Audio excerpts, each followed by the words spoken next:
La Confédération des sociétés coopératives des producteurs de coton, CSCPC, était à Kita le mardi dernier, dans le cadre de sa série de meetings de soutien aux autorités de la transition en reconnaissance des efforts faits aux paysans. Au cours de ce meeting qui intervient quelques jours après celui de Koussiala, le président de la fêtière des producteurs de coton a alerté les autorités contre les manœuvres de certains cadres pour la mise en place d'un collège transitoire à la CSCPC. Bakary Koné, le président de la CSCPC et sa délégation d'une quinzaine de personnes, la plupart des membres de son bureau, ont été accueillis en fanfare par une foule des grands jours à Kita le mardi 7 septembre. La délégation a été escortée depuis l'entrée de la ville, sur plus de 6 km, à l'image du meeting de Koussiala, dans une aide d'honneur par des jeunes producteurs de coton sur des motos ou en voiture, en direction de l'espace culturel où s'est déroulé le meeting. Sur cette place publique, toute la population de Kita en plus des représentants des 33 communes s'était donné rendez-vous. Des responsables politiques, administratifs et des notabilités représentées par les Tunkara, chefferies traditionnelles, les Keita et les Cissé étaient tous là. En plus des bénédictions pour le nouveau bureau, les notabilités et Nyamakala ou Griot, chefferies traditionnelles, de Kita qui ont reçu la visite dans leur famille des hôtes du jour, ont prôné l'entente et la cohésion entre les producteurs. Bakary Koné a parlé de l'état d'esprit des producteurs qui est l'unité. Toutefois, il a interpellé les plus hautes autorités du pays, sur les rumeurs qu'il a apprises et qui concernent la mise en place d'une délégation intérimaire à la tête de la CCSCP. Selon lui, ce plan diabolique est concocté par des cadres tapis dans l'ombre à l'insu des plus hautes autorités du pays.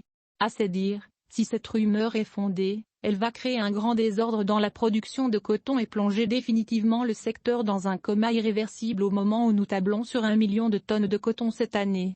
Il a par ailleurs salué l'initiative des autorités de la transition de monter le prix du coton à 280 FCF à le kilo au bénéfice des cotonculteurs et de baisser le prix des engrais entre 3500 à 7500 FCF à le sac. À en croire M. Koné, une délégation transitoire à la CSCPC est contraire au texte de l'OHADA qui la fonde et contraire à la volonté de notre confédération. Le président de la Fédération des producteurs de coton de Kita, Djala Moussa Dembélé, a dans son adresse à ses hôtes et invités, rendu des hommages aux autorités de la transition pour leurs efforts en direction du monde paysan, surtout des producteurs de coton. Kita a commencé la culture de coton en 1994. Mais c'est la première fois dans le cadre de la campagne 2021-2022 que le gouvernement, à travers le Conseil supérieur de l'agriculture, augmente le prix du kilogramme de coton à 280 FCFA et baisse sensiblement celui de l'engrais, a-t-il témoigné. Il a loué les mérites de leur nouveau président, en l'occurrence Bakary Koné. Ce dernier, à ses dires, s'est toujours battu pour la cause des producteurs de coton. Il a fait cas de la guerre qu'il a menée en 2015, en sa qualité de député élu à Koussiala, contre l'importation de l'engrais frelaté dans notre pays, à travers l'interpellation lors d'une question orale à l'Assemblée nationale de DR. Bakary traita alors ministre du Développement rural. Nous avons majoritairement choisi Bakary Koné comme le président de notre confédération pour son intégrité, sa loyauté et son combat pour les paysans, a affirmé Djala Moussa Dembélé, président de la Confédération des producteurs de coton du secteur de Kita, avant d'ajouter que tous les membres du bureau présidé par Bakary Koné ont été élus démocratiquement. Selon lui, les 48% du coton du Mali proviennent de Kita. Mamadou Konaté, trésorier général de la CSCPC et secrétaire général de Fédération de Kita, a lui aussi apprécié les qualités de manager du président Bakary Koné. C'est la première fois qu'un président de la CSCPC se déplace auprès des producteurs pour s'imprégner de leurs préoccupations, a-t-il déclaré. M. Konaté a aussi touché du doigt la mauvaise gestion de l'ancien bureau présidé par Bakary Togola.